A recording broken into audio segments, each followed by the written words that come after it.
লাটাগুড়িতে আমাদের পৈতৃক বাড়িতে দুর্গাপূজা হয়। 1950 সাল থেকে দুর্গাপূজা চালু। আমাদের ঠাকুরদা স্বর্গীয় নিত্যগোপাল পাচুদুরির হাত থেকেই প্রথম পূজা চালু হয়। তারপর তাদের ছেলেরা মানে আমাদের বাবারা এবং পরে আমরা সেই পূজা চালিয়ে যাচ্ছি।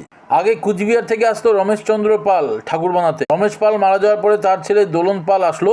তারপর বিভিন্ন সিচুয়েশনের জন্য সেই দোলন পাল বংশকে বন্ধ করে দিয়ে সুধীর সরকার বলে একজনকে দিয়ে ঠাকুর বানানো হচ্ছে লাটাগুড়িতে।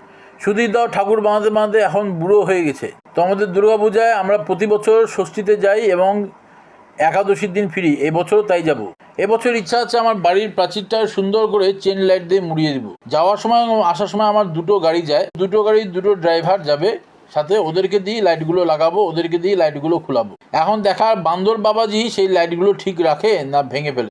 2026 অক্টোবর সালে দুর্গাপূজা, আশা করি সকলেরই ভালো লাগবে। এটা আমাদের পারিবারিক দুর্গাপূজা লাটাগুড়ির। বাড়িঘর কেমন সাজালাম সবই আপনাদের সাথে শেয়ার করব।